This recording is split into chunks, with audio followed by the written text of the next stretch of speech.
ప్రభుత్వం ప్రవేశపెట్టిన ఈ బడ్జెట్ మీద చర్చించే అవకాశం రావడం అదృష్టంగా భావిస్తున్నాను. ఏదైతే పేద ప్రజల సంక్షేమం దిశగా కూటమి ఎన్నికల్లో చెప్పిన విధంగా సూపర్ 6 హామీలను అమలుపరిచే దిశగా ఈరోజు ఈ బడ్జెట్ రూపొందించడము ఎంతో ఆనందంగా ఉంది. దానితో పాటు అభివృద్ధి కూడా 2 కళ్ళల బడ్జెట్ను రూపొందించినందుకు ముఖ్యమంత్రి గారికి ధన్యవాదాలు తెలియజేసుకుంటున్నాను. అధ్యక్ష, ఈరోజు ఎన్టీఆర్ భరోసా కింద 27,500 కోట్లు, తల్లికి వందనం కింద 9,400 కోట్లు, దీపం పథకం కింద 2,600 కోట్లు, అన్నదాత సుఖీభవ కింద 6,300 కోట్లు కేటాయించి ఈరోజు ఎన్టీఆర్ భరోసా కింద పింఛన్ను ఒక్కసారే 3,000 నుంచి 4,000కు పెంచి, అలాగే వికలాంగుల పెన్షన్లు 6,000కు పెంచి, అలాగనే కంప్లీట్గా వికలాంగులు ఉన్న వాళ్ళకి 10 నుంచి 15,000 పింఛన్ వచ్చే విధంగా సంక్షేమాన్ని ముందుకు తీసుకెళ్తున్నారు మన ముఖ్యమంత్రి చంద్రబాబు నాయుడు గారు. అలాగనే సంక్షేమ పథకాలు మరియు ఎస్సీ ఎస్టీలకు ఉచిత విద్యుత్ కొరకు 400 కోట్లు కేటాయించడం వలన సంక్షేమంపై ప్రభుత్వం యొక్క చిత్తశుద్ధి అనేది తెలుస్తున్నది. అలాగే అభివృద్ధి వైపు చూస్తే అధ్యక్ష, ఒక్కసారి బడ్జెట్కు పూర్తిగా పరిశీలిస్తే 3,22,359 కోట్లు ప్రతిపాదించారు. ఇందులో ఒక్క వ్యవసాయ రంగానికే 48,341 కోట్ల బడ్జెట్ ప్రవేశపెట్టడం ద్వారా రైతుల పట్ల ప్రభుత్వంకున్న చిత్తశుద్ధిని తెలుస్తూ ఉంది. అలాగే అన్నదాత సుఖీభవ పథకం ద్వారా దాదాపు 50 లక్షల మంది రైతులకు పెట్టుబడి సాయం అందించే విధంగా ఈరోజు ప్రభుత్వం ముందుకెళ్తా ఉంది. అలాగనే అధ్యక్ష, విద్యాశాఖకు 34,311 కోట్లు కేటాయించారు. అంటే దాదాపు మన బడ్జెట్లో 10.8% నిధులను కేటాయించగా ఇది ఒక విప్లవాత్మకమైన మార్పు. ఈరోజు గత ప్రభుత్వము వేలాది పాఠశాలను మూసివేసి లేదా విలీనం చేసి అందులోని టీచర్ పోస్టులను మిగులుగా చూపించి ప్రజలను మరియు డిఎస్సి అభ్యర్థులను మభ్యపెట్టింది.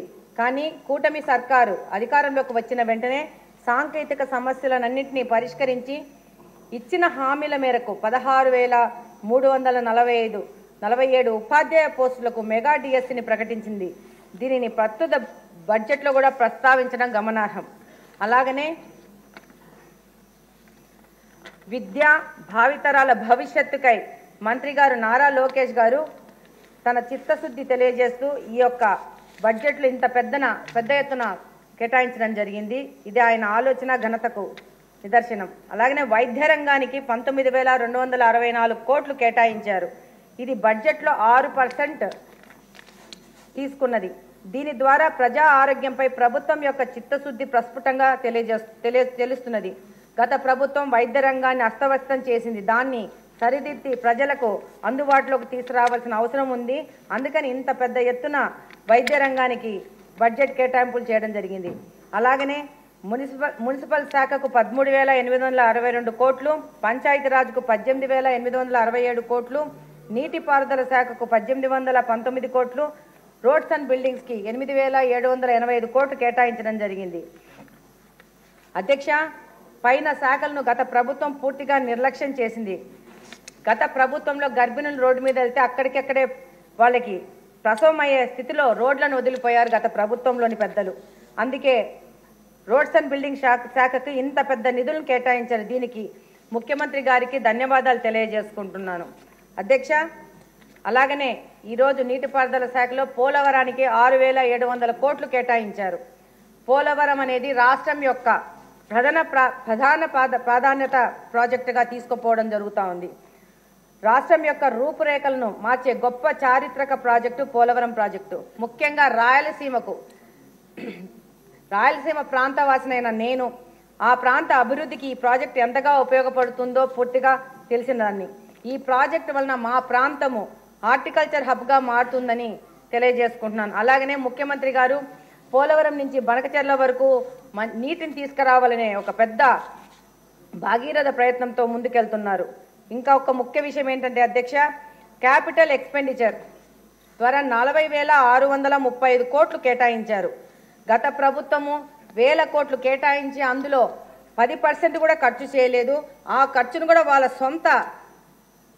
సొంత అవసరాల కోసం రుషికొండలో ప్యాలెస్లు, సొంత బిల్డింగులు కట్టుకోవడానికి వాడుకున్నారు. పయ్యావుల కేశవ్ గారు మంత్రి గారు చెప్పిన ప్రకారము క్యాపిటల్ ఎక్స్పెండిచర్ అంటే ఒక భూమిని కొని ఆ భూమిలో ఒక బోరు వేసి పంట పండించి దాని నుంచి ఆదాయం వచ్చే విధంగా వెళ్ళడం అనేది అలా వెళ్ళాల్సిన అవసరం ఉంది.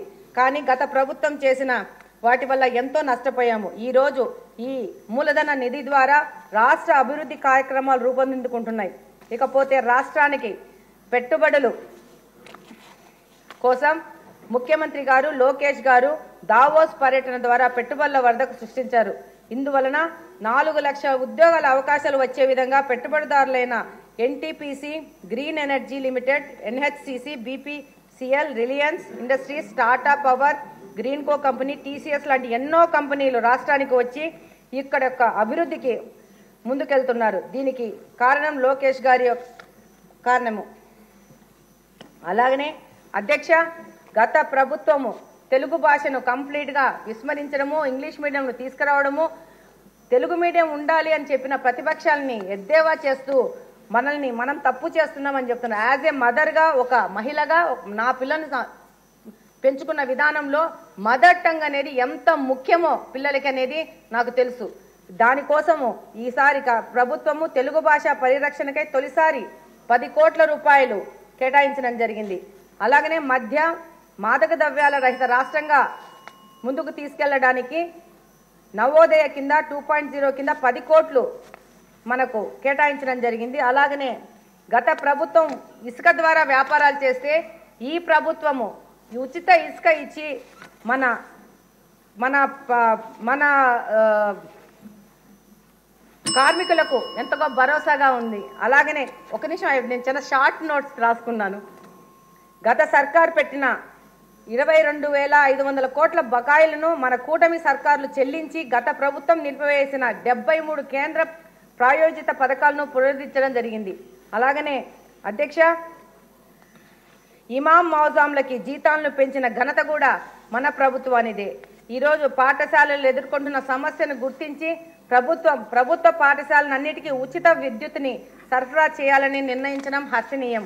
అలాగనే అధ్యక్ష, మహిళా సంక్షేమమే కుటుంబ సంక్షేమాన్ని భావించిన మన ముఖ్యమంత్రి గారు ఎన్నడూ లేని విధంగా మహిళా శిశు సంక్షేమానికి అత్యధిక ప్రాధాన్యత ఇస్తూ 4,332 కోట్లు కేటాయించడం జరిగింది. ప్రస్తుతం 45.8% ఉన్న ఫిమేల్ లేబర్ ఫోర్స్ పార్టిసిపేషన్ రేట్ను 2047 సంవత్సరం నాటికి 80% పెంచే విధంగా దార్శికతతో మన ముఖ్యమంత్రి వర్యులు విజన్ 2047ని రూపొందించడం జరిగింది. ప్రైవేటు సంస్థల మన రాష్ట్రానికి ఆకర్షించే ఉద్దేశంతో వైబిలిటీ గ్యాప్ ఫండ్ని తీసుకొచ్చి పీఫోను తీసుకొచ్చి దానికోసం ప్రస్తుత బడ్జెట్లో 2,000 కోట్లను కేటాయించడం జరిగింది. ఇది రాష్ట్ర అభివృద్ధి పట్ల ముఖ్యమంత్రి గారికి ఉన్న చిత్తశుద్ధి, అంకితభావం అర్థమవుతోంది. అలాగనే దేశంలో అందరికంటే ముందుగా భవిష్యత్తును ఊహించి semi conductor and display fab policy, అలాగనే ఏపీ డ్రోన్ పాలసీ, అలాగనే AP data centre policy, AP integrated clean energy policy వంటి వాటిని తీసుకొచ్చి ఒక గొప్ప ఆదర్శంగా మన ముఖ్యమంత్రి గారు ముందుకెళ్తున్నారు. చివరగా అధ్యక్ష, ఈ సభలో గత ప్రభుత్వంలోని నాయకులు గెలిచిన వాళ్ళు 11 మంది లేరు. బడ్జెట్ గురించి మాట్లాడడానికి లేరు. మన తప్పులను ఒప్పులను మాట్లాడడానికి లేరు. సభకు గైర్హాజరవుతున్నారు. ప్రజా సంక్షేమం గురించి మాట్లాడాల్సిన అవసరం లేదు. వాళ్ళకి సమస్యల గురించి మాట్లాడాల్సిన అవసరం లేదు. మనకు వచ్చి ఇక్కడికి వచ్చి మాట్లాడి మనకు ఛాలెంజెస్ చేయాల్సిన అవసరం కూడా వాళ్ళకి లేదు. వాళ్ళకి కావాల్సిందంత అధికారమే. నేను చదువుకుంటున్నప్పుడు కానీ, ఇప్పుడు నా పిల్లలు చదువుకుంటున్నప్పుడు కానీ, మన స్కూల్లో కానీ కాలేజెస్లో కానీ 70 to 80% అటెండెన్స్ లేనిది మనకు ఎగ్జామ్ రాయడానికి అవకాశం లేదు. నేను మాట్లాడచ్చో లేదో తెలియదు కానీ అధ్యక్ష, ఇక్కడ కూడా అలాంటి రూలే పెట్టి 80% అటెండెన్స్ లేని వాళ్ళకి నెక్స్ట్ ఫైనాన్షియల్ ఇయర్కి డిస్క్వాలిఫై చేసేస్తే వాళ్ళు కూడా వచ్చి ప్రజా క్షేత్రంలో ప్రజా సమస్యల గురించి మాట్లాడుకునే అవకాశం ఉంటుందని చెప్పేసి నేను భావిస్తున్నాను. అధ్యక్ష, చివరిగా విచ్ఛిన్నమైపోయిన మన రాష్ట్రాన్ని పునర్నిర్మించడానికి ఏదైతే మన ముఖ్యమంత్రి గారు 1995లో విజన్ 2020 అన్నారు, దాని నిదర్శనమే ఈ రోజున్న హైదరాబాద్ నగరం. ఇప్పుడు విజన్ 47 కూడా మన భవిష్యత్తును నిర్ణయిస్తుంది. ఏపీని ఆర్థిక పరిపుష్టి చేసేందుకు, ఒక అభివృద్ధి చెందిన రాష్ట్రంగా ఆంధ్రప్రదేశ్ను మార్చేందుకు ఈ బడ్జెట్ ఎంతగానో ఉపయోగపడుతుంది. దీనికి తుది మెరుగులు దిద్దిన ఫైనాన్స్ మినిస్టర్ పయ్యావుల కేశవ్ గారికి, ఆలోచన చేసిన ముఖ్యమంత్రి గారికి, డిప్యూటీ సీఎం పవన్ కళ్యాణ్ గారికి, అలాగే నారా లోకేష్ గారికి మీ ద్వారా ధన్యవాదాలు తెలియజేసుకుంటున్నాను. చివరగా మీరు నాకు ఈ అవకాశం ఇచ్చినందుకు మీకు కూడా ధన్యవాదాలు తెలియజేసుకుంటున్నాను అధ్యక్ష. బడ్జెట్ ప్రసంగానికి ధన్యవాదాలు అంటే చాలా మంది బడ్జెట్ చదివేస్తున్నారు. అలా కాకుండా సరైన అంశాలు 2-3 తీసుకుని ఆ అంశాల్లో ఉన్న విశిష్టతని మాట్లాడితే ఈ ధన్యవాదాలు అనే ప్రసంగానికి సార్థకత వస్తుంది. ప్రతి వాళ్ళు కేశవ్ గారు చదివిన బడ్జెట్నే రిపీట్ చేసి దీనికి ఎంత కేటాయించారు, దీనికి ఎంత కేటాయించారు కన్నా ఇప్పుడు శ్రీమతి సుందూరా గారు మాట్లాడారు.